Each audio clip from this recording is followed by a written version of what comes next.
Hey guys, welcome to the One Life Podcast. Here with Charles, the credit chef. Hey. What is a credit chef?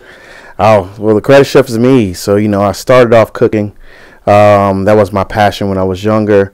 And Cooking. oh man, I cooked anything. I like to say I was the inventor of fusion. I just watch Ming Tsai, Bobby, Flay, Paula Deen, Emerald Lagasse. That's what I used to watch. Really? All the kids were outside playing. I was watching Cooking Channel.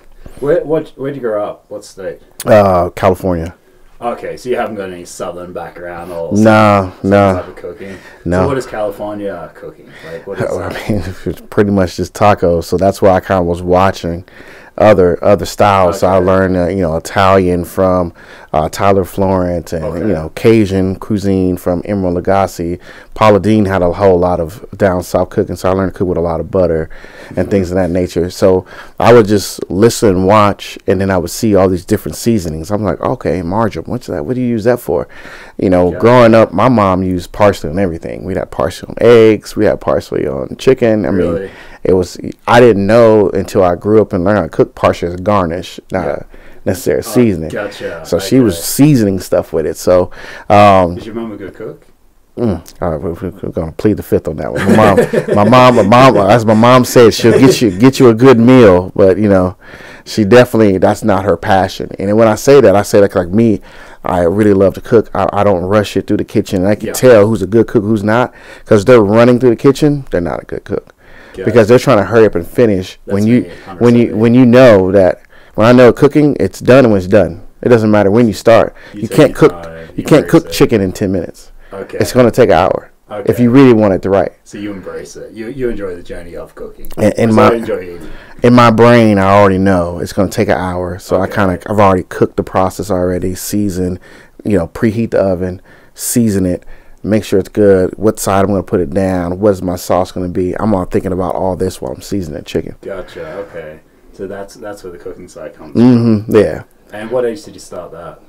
Cooking? Yeah. I remember 12, 13. I remember trying to make what was those things I kept making? It was coffee cakes. Oh, really? I remember watching that on TV, and I loved the coffee cake, and I would just sit in the kitchen and just keep baking coffee cakes. Gotcha. My mom said I cooked when I was younger. I got a scrape on my finger, and she said when I was 3, I was kind of great carrots. Oh, really? Yeah. So it's just instinct. It's just being in you. Yeah, both my grandmothers were cooks, so I just picked it up very, very good, easy. Who's been your biggest influence with cooking in your family? Is it someone who's Well, it was my grandmother, but she passed away, so she was the main one that told me how to cook. And then when I moved to Atlanta, I was 25, and I was so used to eating everybody else cook. I really wasn't cooking. I could make stuff, but I wasn't like full-fledged cooking. I called her, and I was like, I don't know what I'm going to do for Thanksgiving. She's like, make all the food. I said, I have no idea how to make it. Yeah. She's like, all you have to do is this, and that. I believe in you. So I made the full thing, turkey, stuffing, macaroni and cheese, greens. I made everything. Really? And everybody's like, you sure you made this? I was like, yeah, bro. I literally just read it. This is at 24. Yeah, I didn't sleep. Oh, that's awesome. I was in there basting the turkey. I was like, I found out real quick I don't like doing that. Like, really? Nah, I'd rather. So you got certain things you love, and I don't like sitting there all day watching turkeys. How was it dating when you were younger, being able to cook? That must have been a really good thing. It's very easy because you just invite them over saying, hey, I cook you something, shrimp scampi. Yeah, anything that you like, I can make it, and I could probably make it better than any restaurant you ever had it at. That must have worked really well for you. Yeah, because the restaurants, they don't cook based on, I would say, based on how you want it to be, want to eat the food. They're cooking based on making sure it's coming out hot and make sure it's presentable enough to get paid. A lot of people replicate it too, right? Yeah, we duplicate it. Yeah. So when you have a cook, like myself and others, sometimes you may make something that's amazing, and then the next time it's not. Because you don't know how much cream cheese you put in there. Yeah. You know how much cheese. You know how much cream. Right? I'm experiment. Yeah. So you drunk a little bit too much wine, and now you just so. But that might have been the best thing you did. That's the thing. You got to measure it. I have people now. It's like, man, I made some red velvet pancakes, and it's like, how'd you make that? I said, I honestly have no idea. And you may not ever do it again. No, I've never. I won't ever make it again because I have no idea how to make those. That's funny. Do you, I'm not trying to be sexist, but I know a lot of females thrive off the fact that they cook for the family and they're the best cook. How does that? Does your wife cook? Is she a good cook? She's learned a lot, but with me. She's one of those that rush through things because that's not her passion. But she can cook because I taught her some of the basics, some of that, and then she would sit there and watch cooking channel. Dennis driving dies with me, so she got those basics as well. But some of her dishes that she makes are really, really good. But she's okay letting you kind of take. Oh yeah, she's cool with. We're the perfect match because I'll do all the cooking and she does all the dishes. I hate the dishes. See, I'm the dishes guy. Oh yeah, I hate dishes. I'll sit back and eat, but I don't mind doing the dishes. Oh yeah, I would literally have a dish party at my house, and I would cook the food. Everybody does dishes. I don't care. Have all the food. What works for you. Yeah, I don't like doing dishes. Oh, that's awesome. What is your favorite thing now to cook? What is your dish? What is your like? I mean, I had this dish that I used to make a lot, but as you grow older, you find out people are allergic to shrimp. And I really didn't know a whole lot of people. And my son now is allergic to shrimp, but I made these famous shrimp burgers. Shrimp burgers. And everybody in my family loved it because I basically made it. I would literally grind the shrimp up in the blender to make like a little patty, and then I mix it with lump shrimp, form a patty, and then broil it. Put the butter on there, remoulade sauce, put it on a burger. Every time I came to town, my family was like, "You got to make your shrimp burgers." Really? And I was just making it because I just thought of it to make. But I've never seen it on a menu. I've never seen that's your own personal invention, and that's one of your staples. That's one of my things. Like really? I've been to all type of restaurants, New Orleans, Texas, New York. If anybody's seen it, let me know. But I haven't. I've never seen it on a menu. Gotcha. So that's your thing. Okay, that's cool. And so it's like a prawn, like we call them prawns. You guys call it shrimp. So like a prawn burger. I never heard of that. Yeah, I kind of want to try it. I don't know if I like it, but it's pretty darn good. That sounds pretty good. I just don't like because it's a lot of process, and as I got older, I'm more of like a head chef than I am a prep chef. I don't like prepping. Okay. So, as long as somebody's in there to cut all the onions, the bell pepper, and everything that goes in there, like they said, all the accoutrement that goes in there to make it all good, then it's great. But I haven't made those in years because it's just a lot of prep work to get that flavor into there. It seems like you need your own restaurant where you hire staff to prep for you, staff to clean for you, and you can just do the fun part. That's it. I'd be good to go. Would you be interested? I would definitely be interested. Like I would really love my own restaurant. I already have the name, which is my grandmother's name. I would love to do something in honor to her because she taught me everything. But I don't want to do no cleaning and no prepping. But I could come in there. Just do the perfecting. Yeah, I just want to make old school soulful dishes that people don't know, but with flavors that are different. Meatloaf. And at first I didn't like it. Didn't want the idea of a restaurant because I was so critical of what people would think. Really? Okay. But because when you're making iconic dishes that family members are eating for years, meatloaf and macaroni and cheese and things of that nature, you got to kind of take your feelings out of it and say, look, this is my version of it, and this is that's it. This is not your mom's version, your grandmother's version. It's not going to taste the same as your grandma. This is my version of it. It may be better, it may not, but at the end of the day, this is our version. And that's what you understand. It's kind of like you being niche-y. This is my niche. This is the way I like to do it. This is the way I like it. You may not like it, or you might love it. Yeah, because that might make you niche-y and successful. Yeah, I mean, it's so many different macaroni and cheese. Some people put eggs, some people don't put eggs, sour cream. Some people want 8 cheeses, 7 cheeses. Some people want milk. I've tried it every single way, and they've all tasted great. But at the end of the day, they all tasted just as good to the person that loved that macaroni and cheese. Someone's gonna like the one you microwave, right? Yeah, I mean, somebody that loves me. I'm not of a casserole type of macaroni and cheese guy. I like the cheesy one. Some people don't like cheesy. They like just the casserole type. So it just depends. So why haven't you started a restaurant yet? Is it you just too busy? Too busy doing all the things that we're doing now. But it's definitely it's on our vision board to start with the next couple of years, because with the food industry, of course the prices have gone up, and I've seen a lot of restaurants closing. But the good thing about it is it's cutting down your labor costs because now you're able to get food that's pretty much already prepped. Okay. So so basically you really gotta make your menu around the food that's already ready, And as long as the stuff's already ready, then that's half the cost. You don't got to pay somebody to prep something. Yeah, okay. Like my mother-in-law has a restaurant, and she serves soft shell crab. Oh, really? Okay. Already cleaned, already veined, already everything done, battered everything, ready to fry. Hypothetically, not something I would use because you can't control the seasoning at every single part. But if you serve it with a crab Benedict, the sauce is going to be on top of it, which is going to basically replace the sauce, not on the season on the crab. So she's got to know where your seasoning is supposed to go within that, and what you can do, how you can control that. That's an interesting way of looking at it. What are you like to stick to more healthy stuff, or you like to just now I'm just realizing, I was kind of naive at first about how much sugar we was putting in, how much butter and all that type of stuff. So the key ones, right? Yeah, so that's one of the reasons why I kind of came back on the restaurant, because really what I wanted to make was down home cooking here in Las Vegas. Because no offense to anybody here, there's none down home. People try, but it's not like down home, like family, like what do you mean? So I lived in Atlanta, Georgia for 10 years, and when I lived out there, I got to taste real down home, clog your arteries cooking. So it's like sticks. No, we're not worried about. On Sunday, they don't worry about health. On Sunday, they're getting together. It's bacon in here. If you don't eat bacon, don't eat that, and we're not taking it out.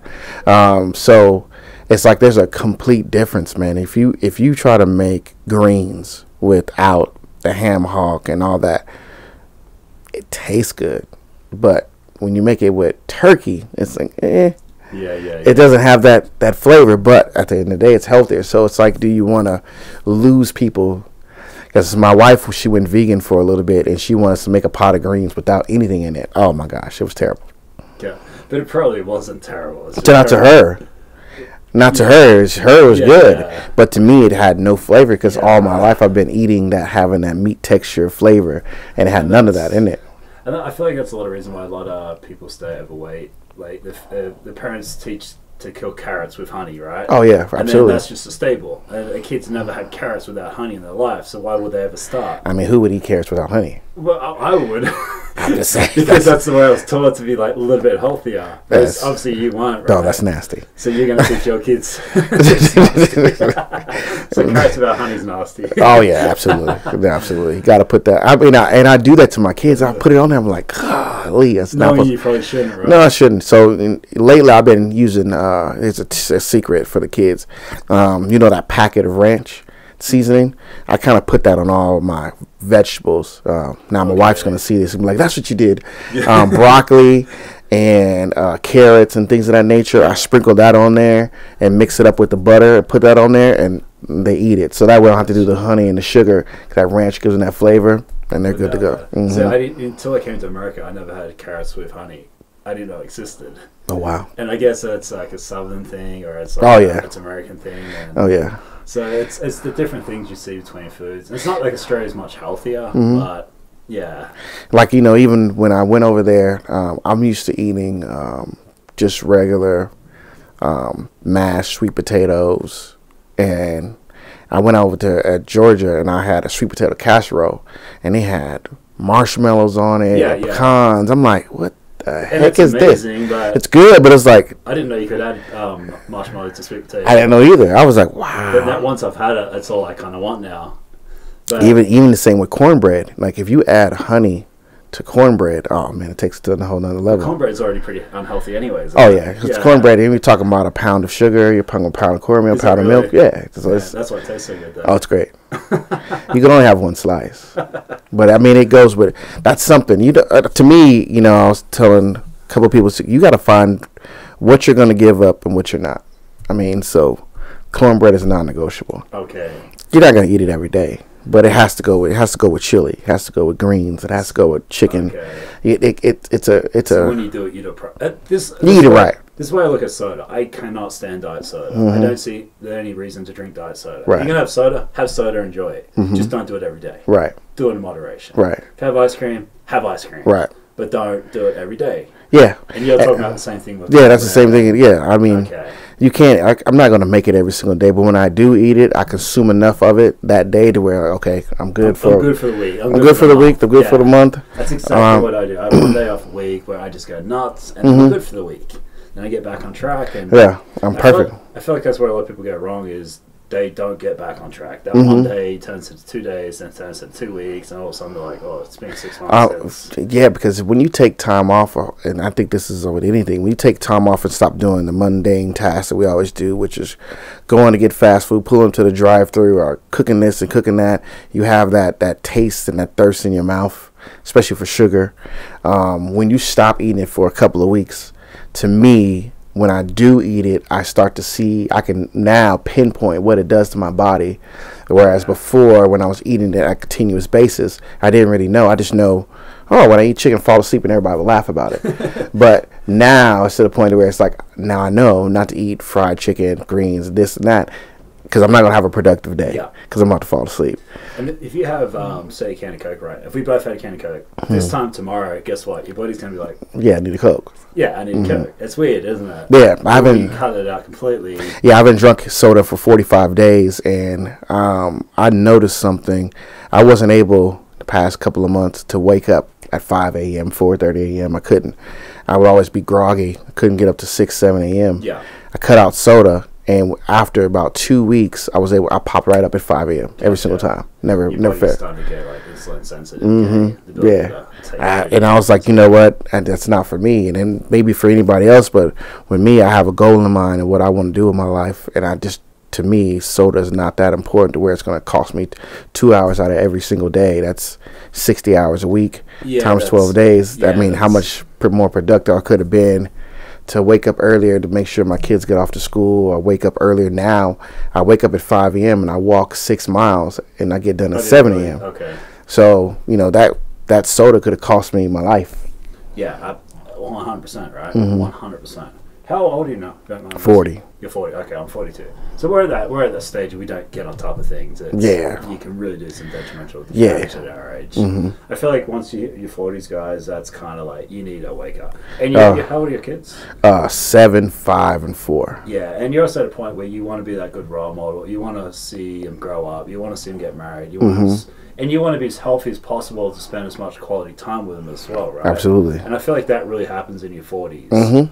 And when you're 30s, your priorities are different. But as soon as you kind of hit those 40s, you're like, I need to really wake up. Yeah, I've witnessed a couple of my friends definitely due to COVID that passed away, and it's just like, I see their wives and their kids on Facebook, and I'm just like, man, you can't take life for granted.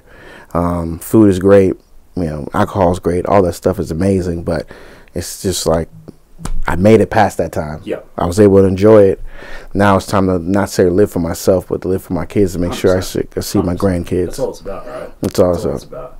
With your friends who passed, was it more, you feel like they could have been more healthy? With me, I kind of always look at their pictures, because we have social media, and it's all they're enjoying life. Tacos, tequila, Taco Tuesday, drinks here, traveling to Mexico, and all that type of stuff. And it's like, I cut that stuff out probably about 4 years ago, because I went out and I got back home at 4 a.m. and then, man, it had to have been about 5:30, and my daughter was up slapping me in the face, and I was like, "What the heck?" Yeah. And I was getting mad at her, and I'm just like, "She's 2." Yeah. What do you expect? And you should be grateful for that. Yeah. Right? So I was like, you know what? I can't go out anymore because it's cutting in my time. I can't be mad at her because she wants to play, and I can't because I'm drunk. So I just stopped doing it. Okay. I want to touch on that environment. Like, who do you like? You're a successful guy. You're a very non-excuse type guy. Who do you put?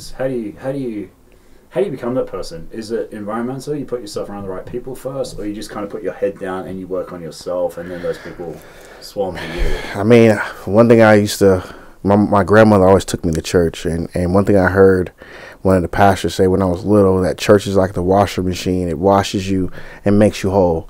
And then when you come on a Sunday, and you're able to go back into the week, and then that Wednesday, you go to Bible study, you get a little bit more, and that pushes you to that Thursday or Friday. And Saturday, you're pretty much on your own, but you get back on Sunday. Okay. So I took that same analogy, and I use what everybody has in their hand all the time is their iPhone. So I search for motivational stuff either on YouTube, and I pay the extra $10, whatever it is, to that way the YouTube can play in the background. So you have good ads, and it's not. That's the best. That is the best money I've ever spent, because I'm able to still work, and I listen to anything that has a motivation. and or anything on Apple iTunes, because that gets out all the negativity that your friends say, hey, you can't do this. Yeah, you need to rest. And then, I put on something that says, you don't have no time to rest. It's not go. I'm like, okay, got it. I'm on the same page. I 100% agree. Yeah, so, you try not to listen to everybody else because at the end of the day, everybody's telling you what their limitations are when they're saying, hey. I like that. I like that a lot. That's a really good way of putting that. Because everybody's going to tell you what you can't do and what you shouldn't do, but it's limitations. It's them personally, right? Limitations, yeah.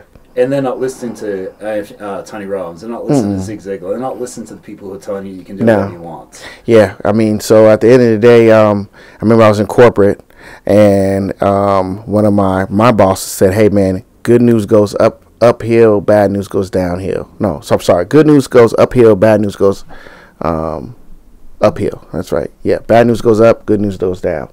And what he was saying is like, you can't tell your employees about anything that's bad has happened because they're not going to work. Okay. You can't tell, and then you got to tell all that stuff to person that's above you, because then they can give you insight of what they did to fix that situation, because they've been past you. And I was a district manager, so I talked to my regional manager. He'd tell me everything, and then I gave it down. So in life, I use that same analogy.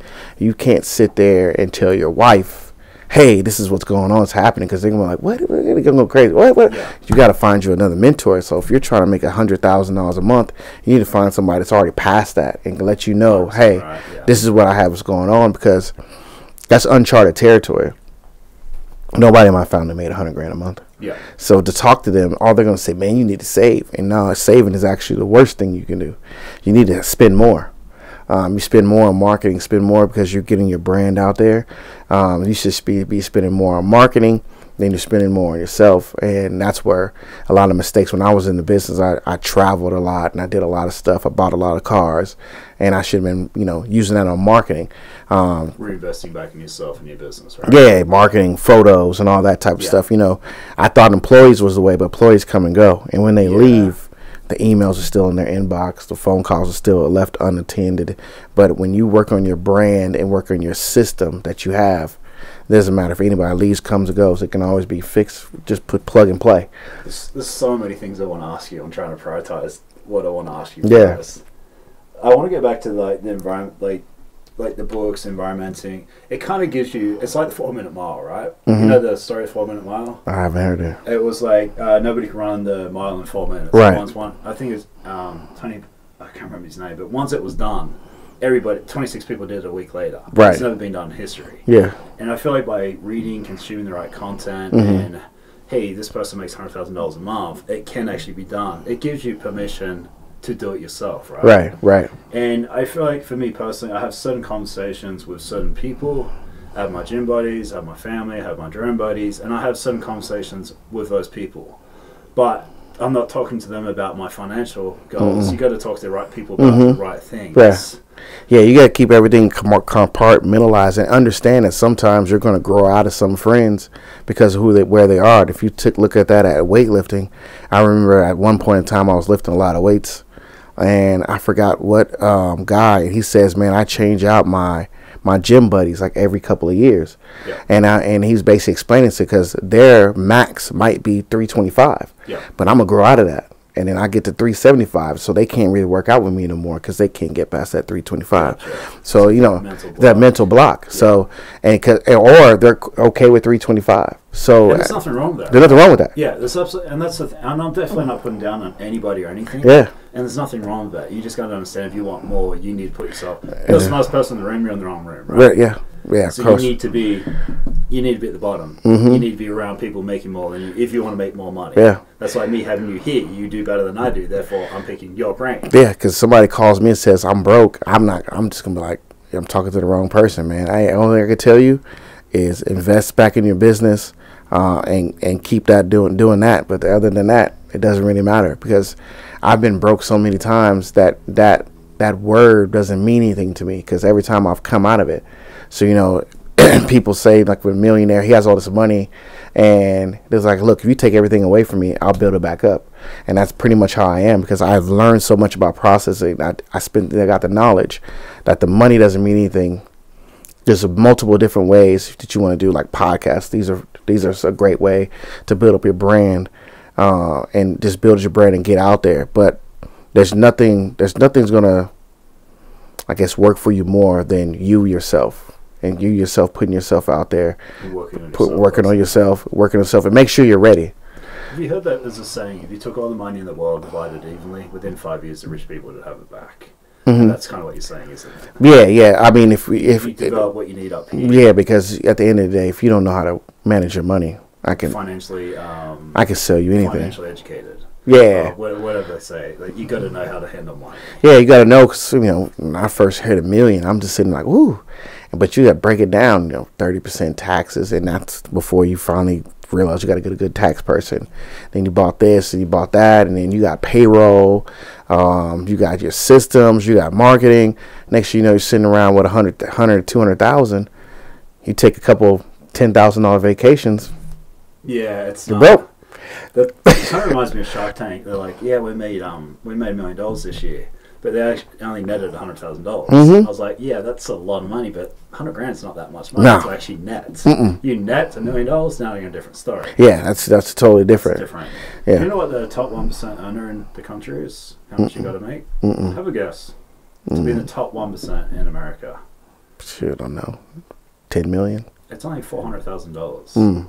It's crazy, right? Right. I used to be like you. Oh yeah, it's going to make $1 million. You got to make $10 million. It's only $400,000 to be in the top 1% of the country. That's not a lot of money. That's not a lot of money, right? No. Yeah, I mean it's a lot of money, but it's also not a lot of money. But people say it's a lot of money because they don't have it. But when they get it, there's certain things that they expect in life now that's going to cost money, and it's hard.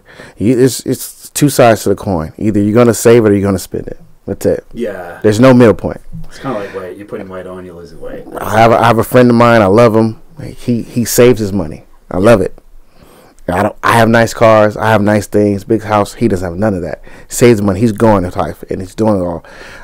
But it's going to come a time where it's going to come time to do all that stuff, and you're not going to have that experience of what it takes to manage a big house and manage a huge sales staff and all that type of stuff, because you're saving, but you're also putting that much more energy on yourself, because you're saving the money. You're not spending money on employees. You're not failing, are you? No, you're not failing, so you're not growing. Yeah. Talk to me about that, actually. What's your personal failures and what you've kind of learned by failing? And I suppose what's it you've had a lot? Yeah, man. Just from the corporate side, I remember I was a regional manager for this cell phone company, worked my butt off.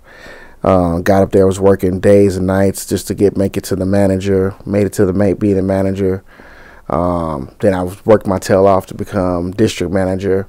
Got a lucky break. One of the district manager got fired, so they hired me, and then I kept working, and I gave my everything to that company, and then they end up calling me one day, say, hey, we're running low on inventory, everything's going to be all right.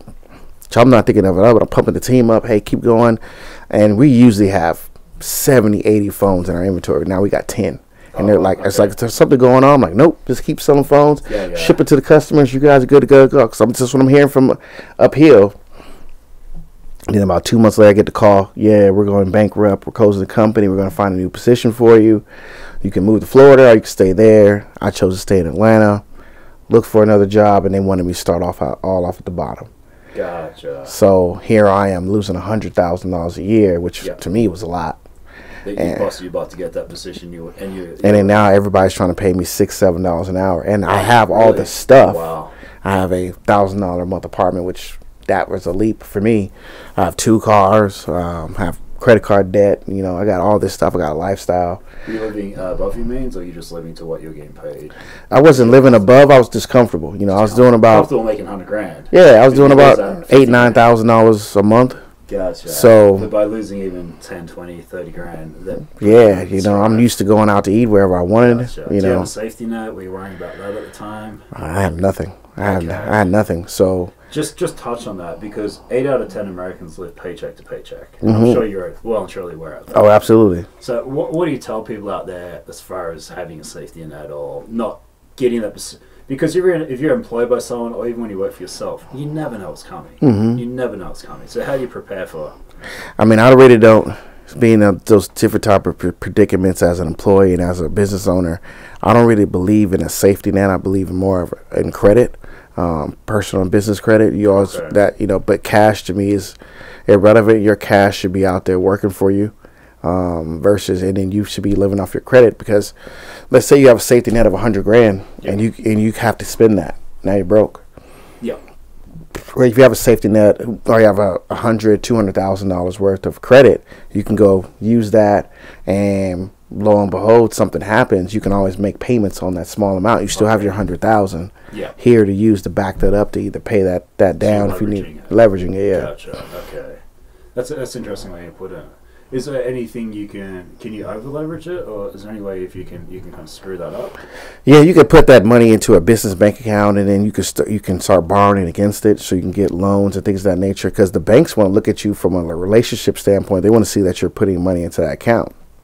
And so just having money in your mattress or in your shoebox or just in the bank itself in a personal bank account, it does nothing for you. Okay. That money should at least get an LLC, been in your business bank account. So then if you have $10,000 or $15,000 and you get up to $100,000 in there, now we go to the bank and say, hey, business having a hardship, we need $50,000. They're going to look at the money you have in there and give you $50,000. Okay. Whereas a personal, you're going to have $100,000 in the bank, say I need $50,000, and say, show me your pay stubs. Yeah. And you don't have any, so they're not going to give you any money. Gotcha. Okay.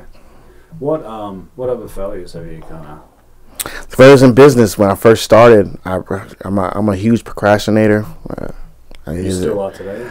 Not no more. I learned how to hire people to do stuff for me that I don't like to do. I like that. Yeah. And there's nothing wrong with that. I want to touch on that later, because I know you're big on outsourcing. Oh man. And I understand. And it's a whole mental. It's a very it's a mental state to get past outsourcing. But going back to the failure. I just would, when we got big too fast, Is this with the credit? This is with the credit. And my first start when I doing food, I had a gig. I did this food, and it was a big gig, and I undercharged. Like most people get started in the industry. I sold $300, and the food was like $200. So I was like, who the hell was gonna help me cook for $100? Yeah. So I invited this one of my Uber drivers. She was supposed to come help. She didn't show up. So I'm cooking all this chicken, all this food, making my spinach dip and all this stuff. And here I'm supposed to be there at 1. It's 1 o'clock, and then I open up the chicken. It's not cooked. Oh damn. I'm like, holy shit. So I'm like, this is gonna be messed up. Yeah. So she's calling me, blowing me up, and that's nothing I can do. I got to recook the chicken. So I didn't get there till like 2:30, and she's mad. I said, you know what? Don't even worry about it. Keep your money. I pay for the food. I apologize. And I was like, this ain't for me. Oh, okay, really? So that was your. Oh, really? Okay. So I tried to cook at a bigger state. It just wasn't for me because I didn't have the money at that time. I just lost my job, so I was trying to cook. I didn't have the help. So you were in a financial position to kind of pursue what you. Okay, so that's you kind of step back. Yeah, I kind of just said no, I'll skip that, and then that's when I got into the credit, and I was figuring if it was a little bit easier for me because it's just some paper, stamp, envelope. The problem was when you fix somebody's credit now, if 10 people send you their stuff, now you have to sit there and write that, and I'm used to going to work, going home, and that's it. Yeah. So now I'm bringing the work home. 24/7. Here's my table, has all these people's stuff on there. I'm supposed to write this, and they're calling me. I'm used to having days off, so I'm like, I'm off. They're like, you ain't off in business. I'm like, what are you talking about? Today's off day. It's like, can you repeat that for me? You ain't off in business. There's no days off in business. There's no days off in business. So 24/7. But if you enjoy it, you love it, right? Yeah, I love it now. Yeah. I want to touch on that, like screwing up, like with the cooking. Yeah, I'm sure you've done that plenty of times before. What is the biggest thing? It's man up and admit you're wrong and move on, right? Yeah, that's my opinion. Yeah, I still delivered the food. I made a mistake of not answering the phone because I didn't. That's another thing, right? Like, I didn't have nothing. I was like, I'm cooking it. You know? I know when you're younger, you don't answer the phone. You stick your head in the sand and shit doesn't go away. No, they keep calling. It keeps going, right? They want to eat. But the good thing is, everybody loved the food. Food was great. Oh yeah, well, I love the food. I think people are going to give you a lot more respect, and they go, yeah, he did this, but he manned up and he fixed the situation, and that's way more important than anything else you could possibly do. Yeah, that's what you learned a valuable lesson by doing so. Oh yeah. What was procrastination? So it's like I should have started cooking the chicken earlier. I should have prepped. I should have known how long it would take for chicken to cook. I didn't have the environment with 2 ovens and fryers and things of that nature. Sure, so my Uber driver, who's going to help me? Yeah, who's going to help me? You know what I'm saying? And so now I know, like, okay, you know, the tricks of how to cook stuff and then keep it warm. I didn't have none of that. So the great thing about when you're trying to start a business, you really need to have all your tools. Okay. To me, it doesn't make sense to fake it till you make it. There's certain things that you need in order to make it, because you want to, your first presentation is your basically your last. So when you come and you deliver cold food, that's it. Okay. Doesn't matter if it tastes good, it's cold. You know, you don't have another opportunity. But if you take that money that you have and get every single thing that you need and reach out to other people that's in the industry and say, hey, what's one thing you wish you would have had when you started? That's the thing, right? It's like sucking up your ego and asking questions. And there's 2 ears and 1 mouth for a reason. Listen twice as much as you speak. And if you don't ask, you don't learn. If you don't do things like this, you don't learn. If you don't read books, you don't learn. Don't learn. You don't know anything. Nuh-uh. And the more you know, the more you realize you don't know. That's one thing I've realized. The more you learn, the more I realize I don't know. Yeah. So it's being able to step back and actually ask the right questions to the right people. Yeah, to ask the right questions. Like, what's one thing you wish you would have had? You know, and I wish I would have had a crock pot. Because that crock pot, I could have basically put that on low and warmed up all the chicken wings in that thing as I cooked them. And they would have still been warm, and I could have done it in batches and knocked that out. It's so funny that chicken wings are such a staple lesson in your life. Oh, yeah. Isn't it, right? When you actually think about it. Like, I was just like, dang. Uncooked chicken wings are one of the biggest lessons in my life. I fear that to this day when people said, well, I had a party and I want fried fish, I'm just like, there's no way you're going to be able to fry chicken and fish, because that's one of the things I had fish and chicken. You can't fry it in the same oil. So I was like, man, so when anybody does it, I tip my hat off. I say, man, you know your temperatures, you know everything you're supposed to do.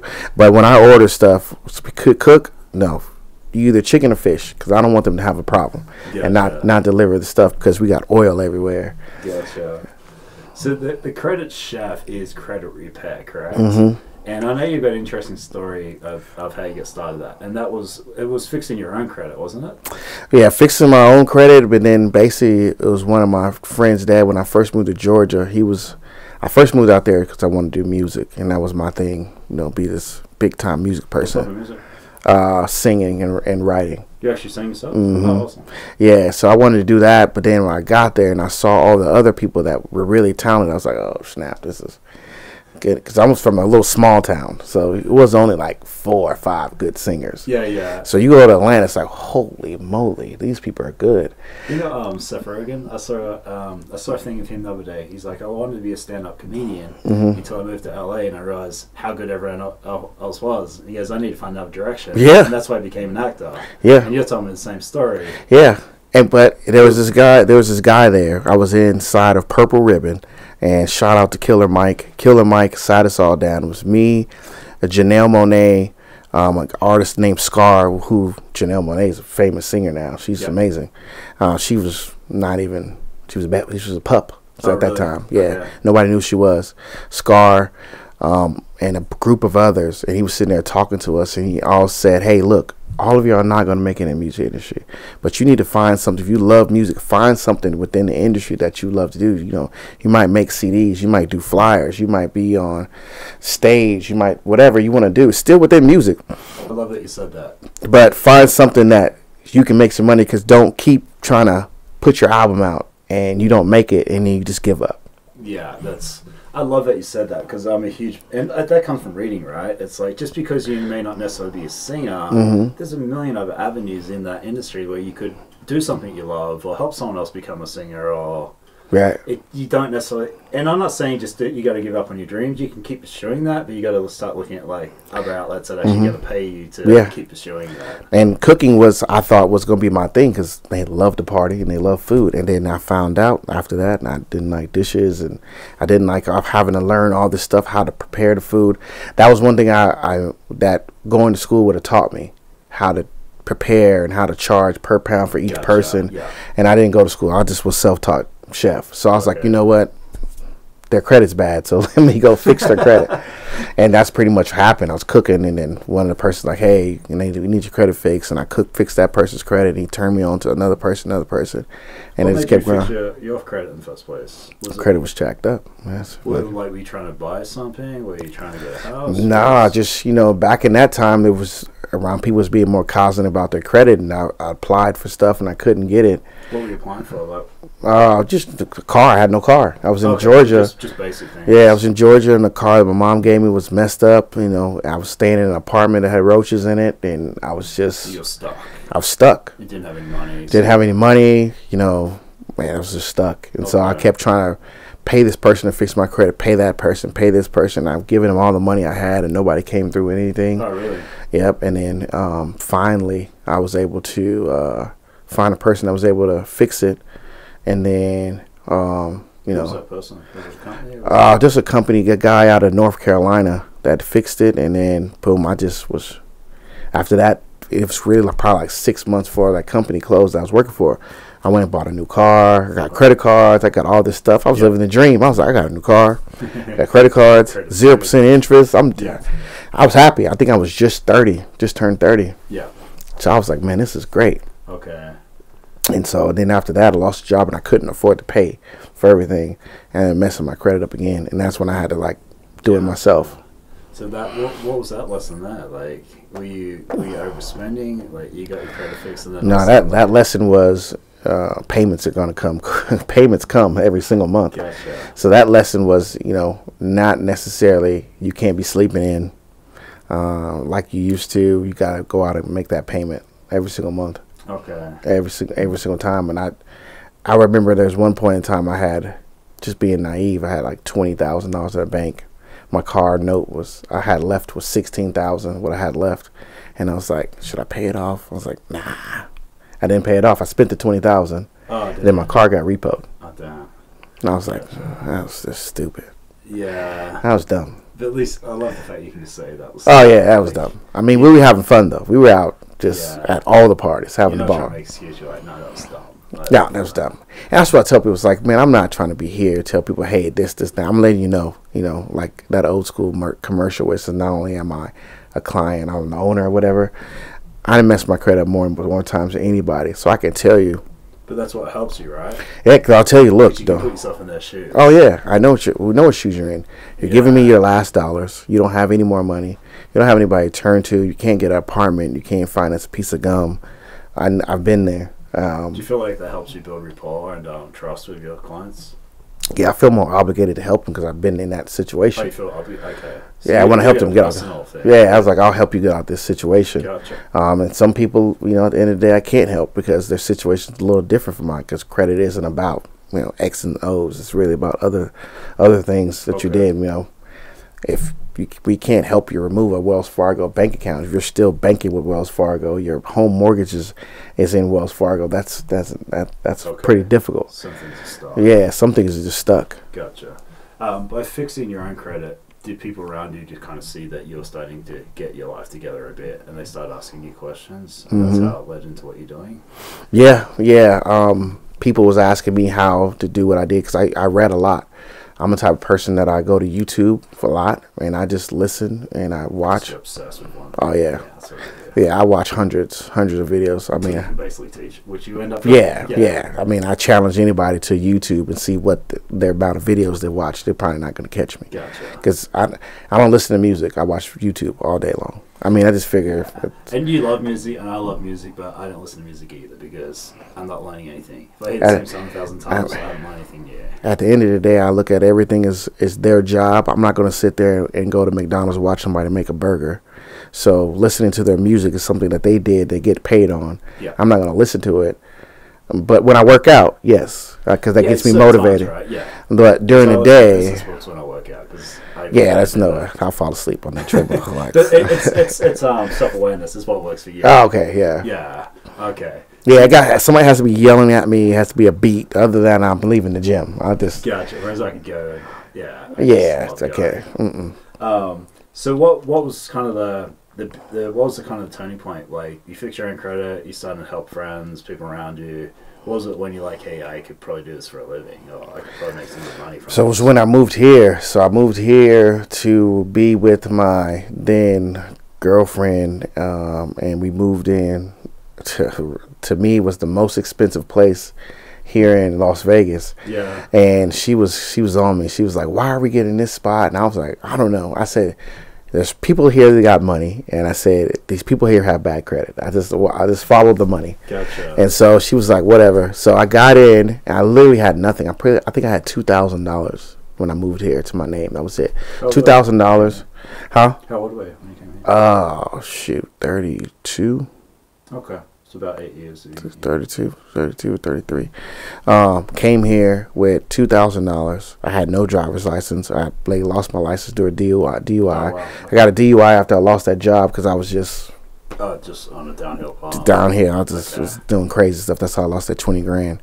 And so I came out here with no driver's license. I had $2,000. My credit was jacked up at that time. And then I moved into that apartment. And then I was fixing my door, and then my next door neighbor says, "Hey, do you know if the AC's working?" I was like, "Yeah, the AC's working. Mine's cool in here. My AC's been," he says, "my AC hasn't been working for 3 days. I have dogs." I said, "Cool, man. You're welcome. Come chill in here. If you ever need a thing, I fix credit." And I gave him a card. And he was like, "No way." And he's like, "Mind you, I've already done my due diligence by Las Vegas. And this time, they said nobody here does credit repair. In Atlanta, there probably is a million credit repair companies, literally. No, there's no other companies. There's no other company they said that was here. So they knew nothing. Who said that? He said that? Or? I was talking to all these Uber drivers that was driving me around while I was looking for a place. Gotcha. And they said, "We don't know nobody that does it here." So I was like, "Man, I need to come out here and stick my feet in the ground." Okay. And so that was a big push. Yeah. So I talked to him. He's like, "Oh, I do credit repair." I said, "Oh man, how did I move next to the only guy that does credit repair?" But he was like, "I'm just a salesperson, and I give it to the guy, and then another guy does all the work." He said, "But if you work, you're right next door to me. I'll give you the money." Okay. And I was like, "Cool." I said, "Man, give me whatever you need." He said, "Well, this guy just screwed me about $8 grand. I paid him $8,000." And I said, "Bro, I already know what it feels like to be screwed. Give me all the files. I'll work on them for free. Don't worry about it, because I want you to be in the same boat I was in, because I got in trouble with all that." So I did it, and then I fixed everything. And dude gave me $4,000. Yeah, okay. I had enough money for the rent. Nice.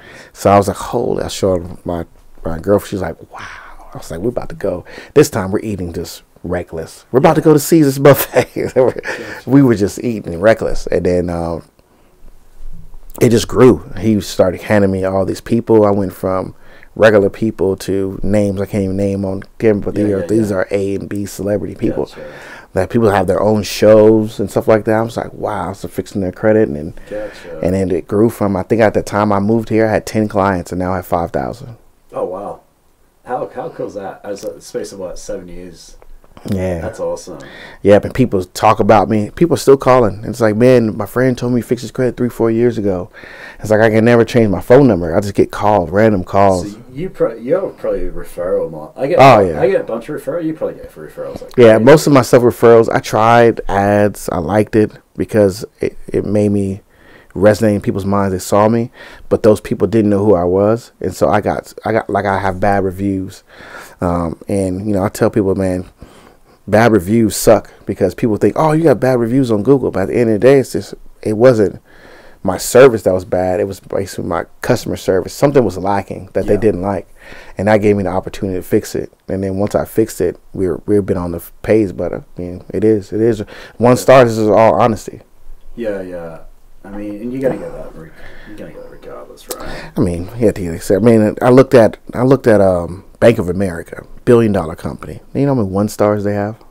People are just. Oh yeah, it's Bank of America. Everybody wants to hate everything. Yeah. What I find is, like, people in bad circumstances, it's all about them, and nothing else matters. When someone's desperate, someone needs money, everything goes up. Yeah, because I study all those bad reviews, and I look and I say, you know what, this person had this, and that. We're no longer accepting these people, because you start to see. I remember there was one time I traded Forex when I was trying to learn how to do Forex, and I was doing that, and I put $10,000 in on the pound and the yen.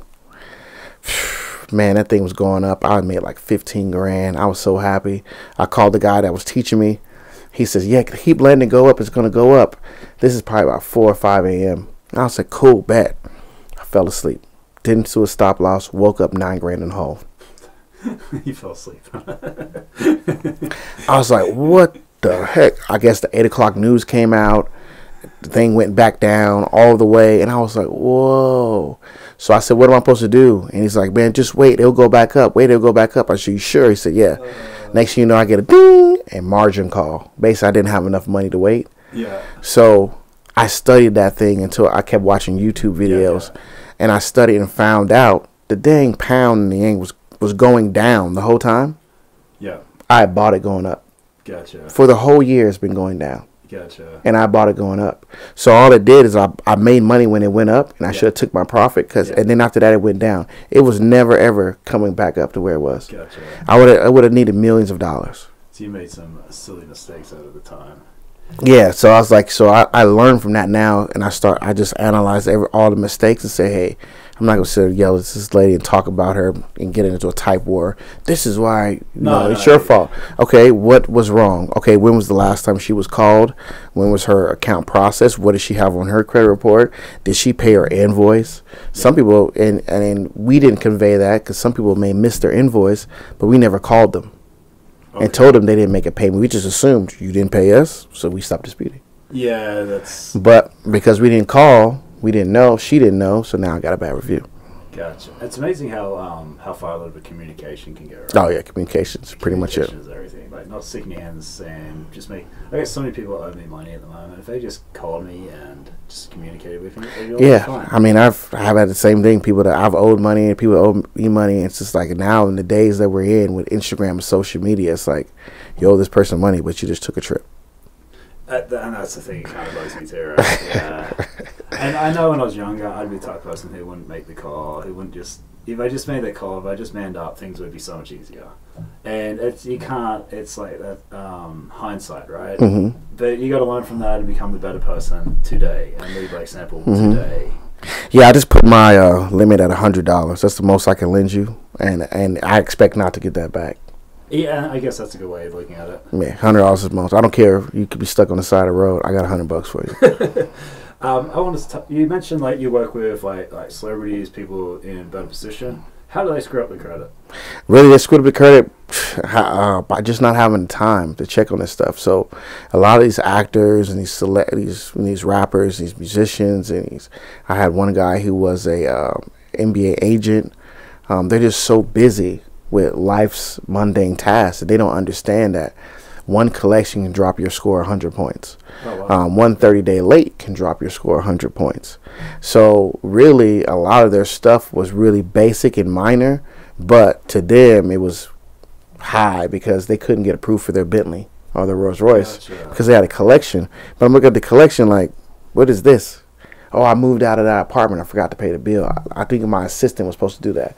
And a lot of them don't realize, like, your assistant has to have good credit, too, because your assistant doesn't know how to handle finances. Yeah, they're not going to be able to handle yours. Yeah, you can't really, it's like getting a fat person trainer to... Yeah, because they would really pay them $10,000 and say, hey, pay my bills. But that person's going to take that $10,000 and go have a party. Gotcha. And then you're going to wait for the next round of money to pay your bills. And they don't even know that they just paid something late because they don't know nothing about that. What's the best about that? Is that to automate everything so you don't forget? Because I know you've even mentioned you've forgotten. Oh, yeah. I forgot all the time. And you're in the position you're in, right? Yeah. You forget. I mean, if you have so much stuff. So how do you get around that? How do you not forget? The great thing is your phone. Put into your phone. I would just spend a day going through all of your billing cycles, see what it is, and say, hey, I want to say the Siri name because my phone's going to pop up. But hey, phone, set a reminder for this day, and it should pop up. But you got to set double alerts because I'm busy, and those alerts only alert you if your phone is not doing anything. But if you're on the phone, it's not going. You're not going to get the alert. And you can snooze it because like right now you get it, you snooze it, and then all of a sudden 2 weeks later, oh, that's right, I forgot. Yeah, so that stupid podcast. Right. So have accountability now. It's better just to pay somebody, man. Just pay somebody to be on top of that. Okay. It's going to be annoying. They're going to call you left and right and all that. But if you pay somebody to stay on top of it, you make sure that they'll remind you to pay something. Okay. Let's touch on how does someone build better credit themselves? Like, I don't need to go into too much detail, but what are the base things?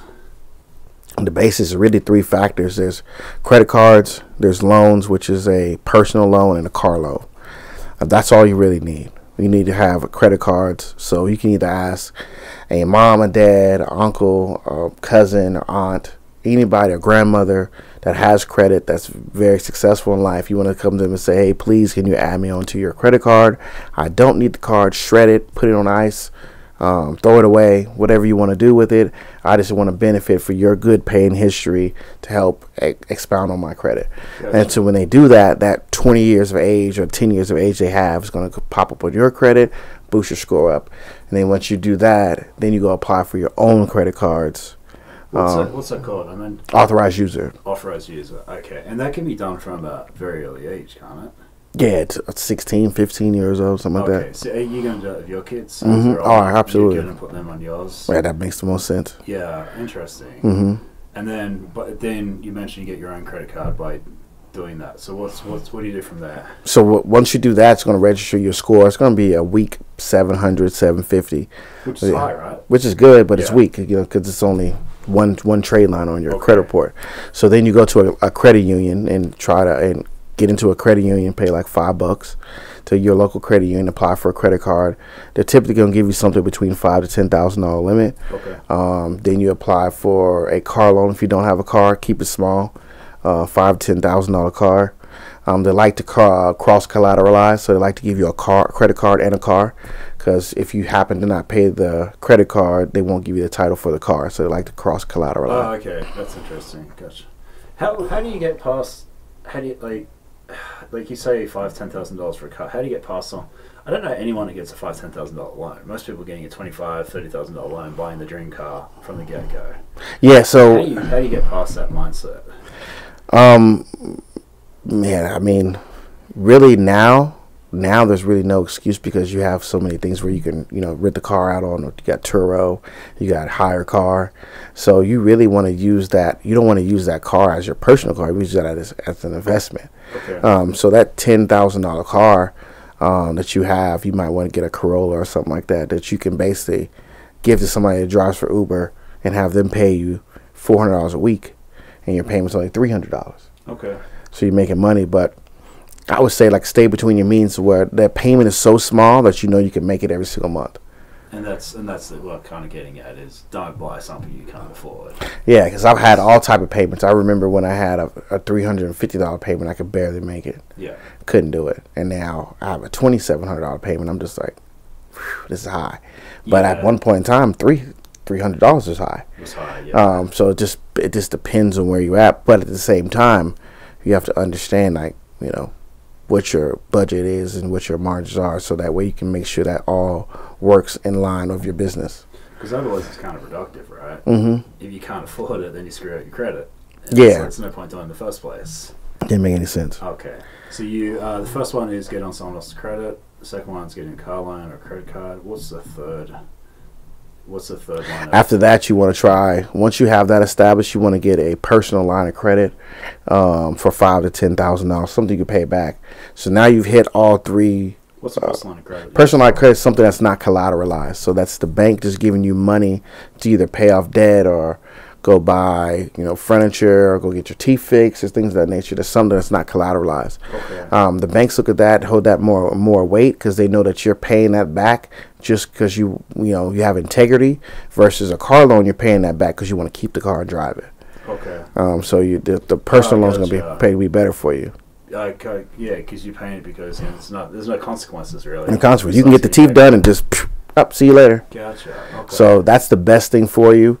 So that way you hit all three different facets, because on your credit report you get 85 points for having a high credit age. You're going to get that from the card that you got from your mom or your grandmother. Then you get a 30% bump is on credit card utilization. So the card that you got for $5,000-$10,000, you're not using it. Then you got another 15% of points for having a good credit mix, which is your cars and your cars, your unsecured loan, and your credit cards. So basically, you hit all factors, and you keep your inquiries low. You're going to be at 800 credit score in 6 to 12 months, no problem. and you didn't put yourself in a whole lot of debt to get there. Gotcha. Okay. And you just make sure you can afford it. You pay, and what comes down to like paying it on time. Talk to me about that. Yeah, so just pay it every single month on time. So are you paying the minimum? Are you paying extra? Is there any advantage of either one of those? it makes more sense to pay extra because you're cutting down the interest. Does that reflect better from building your credit? It does nothing for you. It does nothing for your credit. It does everything for your relationship with the bank. So if you get a $10,000 loan, your payment's $150 a month, and you're paying that every 2 weeks, you're cutting down the interest in half that you're supposed to pay. And now the bank looks at you like, okay, he can handle a $300 a month payment. Gotcha. But the credit report doesn't know that you're paying twice. Okay, gotcha. But the bank does. So the bank says, okay, well, he can handle 300. So when he pays this off, give him 20,000. Okay. And you keep paying that double. Say, okay, he can handle 50,000, 100,000. You keep doubling up on the payment. It's a better relationship and better proof. Of, okay, and then you're able to borrow more and more and more. Yeah, keep borrowing. Interesting. What has been some of the most I'm sure you've had some rewarding stories by helping people. What is it? Has people been able to buy the dream house, the dream car, just you pay medical debt? What is it? Man, it's so mean. What is it? Yeah, I was gonna say, what are some of the biggest ones that stand out to you? Man, so one guy I have out of Atlanta, he called me. He was a chef, one of the top chefs at Houston's restaurant out there in Atlanta. Yeah. And he wanted to help open up his own restaurant. So we fixed his credit, helped him get some money to open up his own restaurant, and the contractor screwed him. Okay. Screwed him, took all his money, left him all hanging and all that type of stuff. So we had to refix his credit again. Gotcha. Fix it again, and then I helped him out. I said, man, bro, look, this time you really need to invest in a smaller location. Just giving them an insight for me. Small location doesn't have to be that big. Food has to be amazing. And now he has 2 locations, and it's a top Jamaican restaurant in Atlanta. Oh, is it really? Yeah. And you're responsible for... Yeah, he sends me all type of business. Like, he's the one who fixed my credit. He's the one who did this. Oh, gotcha. Yeah, so... Are you eating at the restaurant? Oh, yeah, it was pretty good. I ain't gonna lie. Yeah. So you went out there and... I went out there in Atlanta, surprised him, man. He was tripping. He said, awesome. oh, my God, man, That's you're awesome. here. He was telling everybody, this is the guy that fixed my credit right here and got me all this. That's gotta be So real. now, and then he just bought his first house. Oh, So, did he? yeah, so it's crazy. That makes me feel good. That's cool. Yeah, so Really cool. I'm seeing like another friend of mine. He needed me to add an authorized user on his credit. He got approved for his first house. Just bought his first house, but it's more of a breaking the generational curses because what we're doing now, it's really not going to affect us now. It's happiness because we're buying a house and all that. But 4 or 5 years from now, when we're able to do what the people that had money, the rich did 10 or 15 years ago, where we're able to buy our kids that turn 18 their first house. Yeah. And that's when it's really going to be like, because of having good credit, we were able to do that. And another moment that was crazy, it was July 4th, 2019, because I know my grandmother passed on July 7th, 2019. So it was July 4th, 2019. I had 2 of my cousins at my house, myself, and I think one of my clients. And, you know, typical family gossip is like, they were all pulling out their phones. What's your Experian credit score? This, that, yeah. And it's like, you know, Charles got me this. And everybody's showing their score like, yeah, I just need to pay this down. I'm just, wow. So all these people are just like... I'm just sitting there. Your graces. No, just I made them aware of what we didn't know, what we never taught. Oh, I can see you bringing up conversation that probably never would have come up in your family. Never coming up. Yeah. No, never. And that kind of goes back to the rich staying rich, the poor staying poor, right? Mm-hmm. It's what's talked about at the dinner table. And I know for me, like, money was never talked about at the dinner table. And someone who had money was lucky or they inherited it. Right. It was never like, maybe they read 1,000 books and tried to tell a bunch of businesses and failed and it got up and tried again. Mm-hmm. It was just kind of, it wasn't shunned upon, but it just wasn't. And you're basically saying that you've created conversations that probably never would have started. And that's got to be amazing. Yeah, I mean, I remember my aunt, man, she paid me. I told her I'd do her credit for free. I think she gave me $1,000. And she was just in tears. I'm thankful for what you did for me. And I was like, man, you took care of me my whole life. You know what I'm saying? Got me, fed me. It's a no-brainer. But she was able to buy a house, you know. I've had cousins that was able to purchase cars and houses and things of that nature. It's a snowball effect because you help one person and he helps somebody else and helps somebody else and it just keeps going. It's just like, it's crazy to call you back and say, man, I bought my first house, or I got a car. A couple people bought trucking companies and things of that nature. One guy's like, man, you took me off the streets. He's, I was a drug dealer. I bought a truck. Now I do trucking. Oh, really? Trucking. So who knows how many other people I saved because I got him off the street. Yeah, that's the thing, right? And how many people you just never going to know? Like, Yeah, I don't know. I won't know there's other people. You're talking about 5,000 people directly with you, never learn how many people filter off from that. Oh, yeah. I mean, I've taught over 50 people how to have their own credit repair company. So really? in totality, it's over millions of people that I've directly, kind of indirectly helped. That's amazing, isn't it? That's absolutely crazy. Yeah. Are those people fixing credit, are they successful? Are they? Yeah, a couple of them are, even more successful than me because, they're more camera. They're more getting in front of camera. Gotcha. They're out there on Which social media too, right? Yeah, I'm like, damn, that's pretty cool. But does that make you want to push harder, or are you just happy for them? Yeah, I'm happy for them, but I push hard. I gotta push hard. Are you competitive? I am. I'm very competitive, but I'm very not. I'm not a stage guy. That's why I didn't make it in the music, because they were like, all right, man, on the spot, sing the song. I'm like, oh man. Gotcha. So you're not bad on camera though. But you probably need more of a kick in the butt. I mean, you're talking about a 25-year-old. What I was. At 25, I was like, oh no. Now at 40, it's like, I mean, how much more time do you have? Yeah. You don't have that much more time. At 25, I knew I was going to live to 70. So I know I had 50 years for you to live. Now it's like, hey, you got 35 years and you got kids.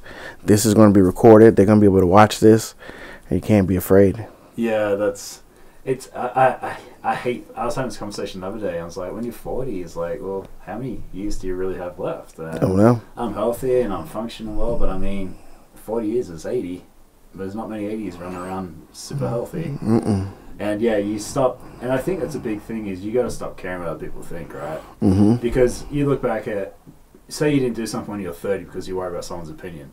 Who is that person at 30? It's a nobody, right? It's nothing in your life. It's crazy because everybody I care about their opinion. I don't even talk to them that much anymore. Exactly, right? And why would you ever let that stop you doing anything? Yeah. But it takes you a long time to get to that point where you're like, hey, that person that meant a lot to me 5 years ago is not even in my life anymore.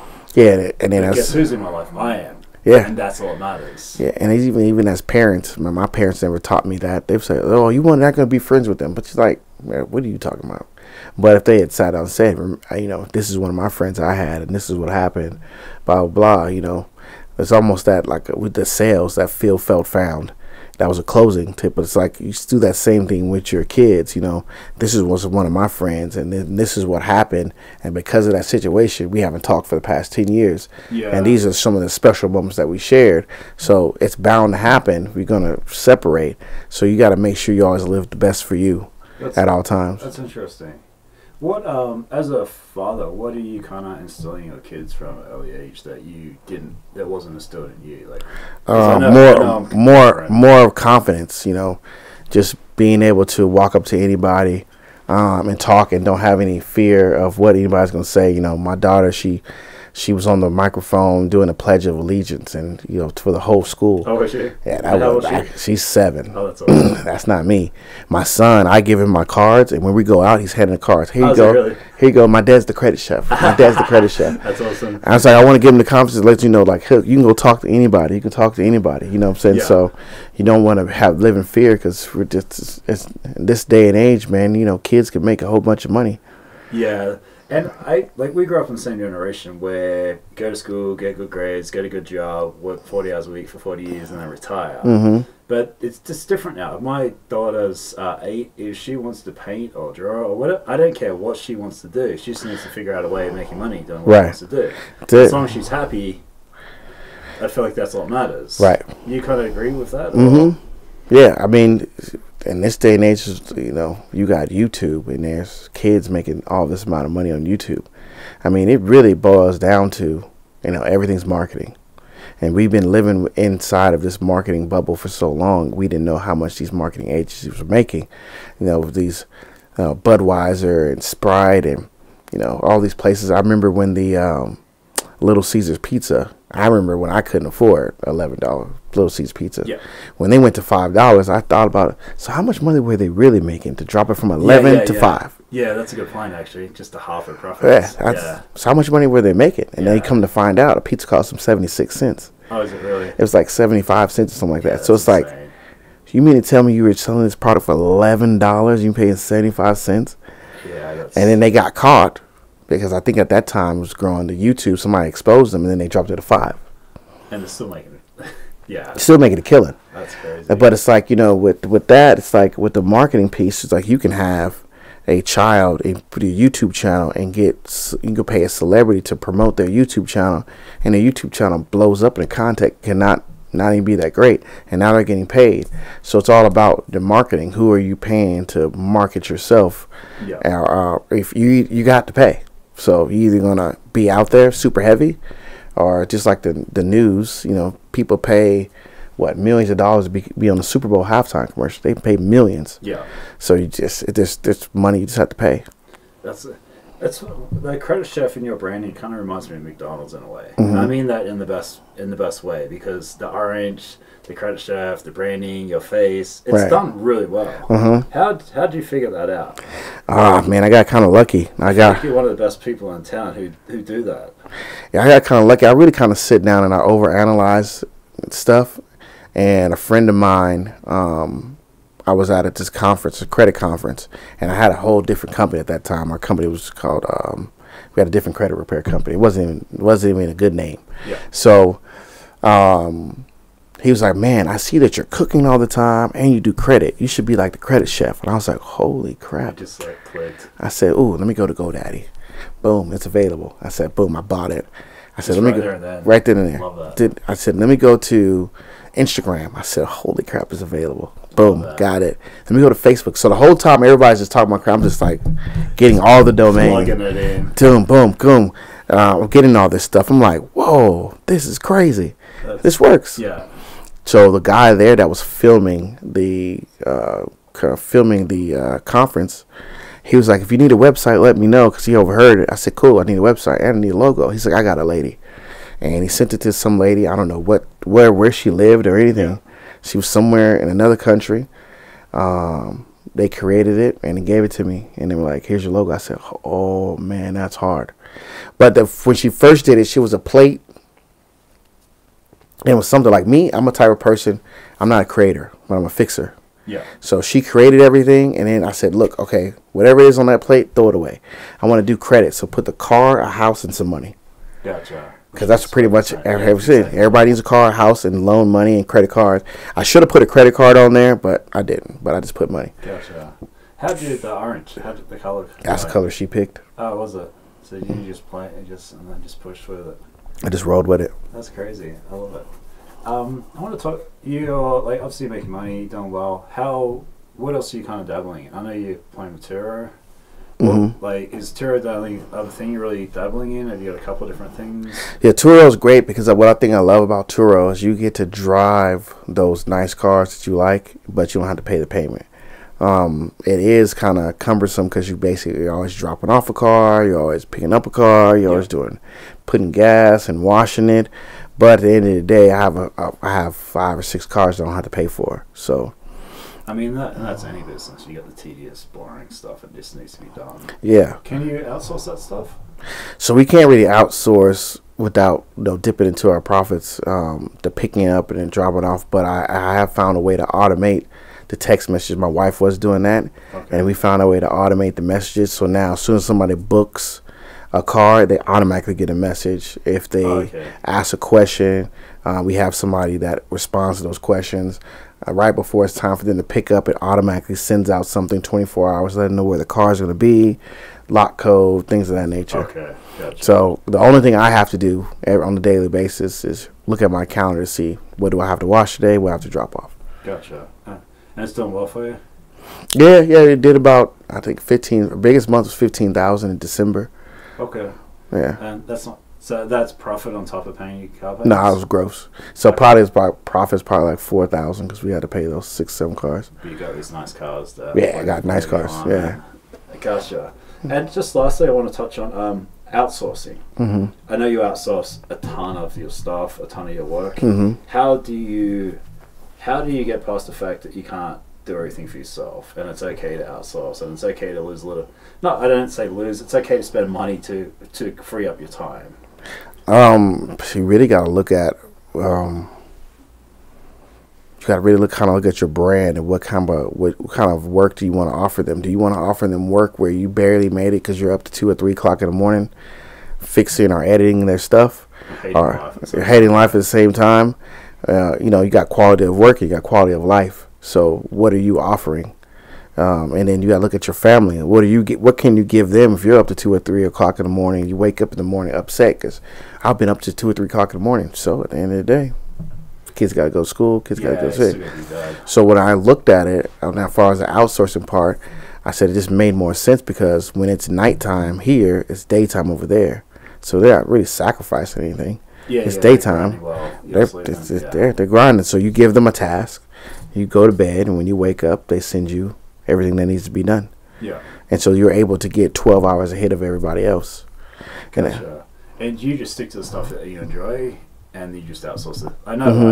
I try to do that as much as possible. Yeah, 80. You want to outsource 80% of the tasks that are easiest being done, that are mundane, like data entry, editing, and stuff like that. And there's all these different type of.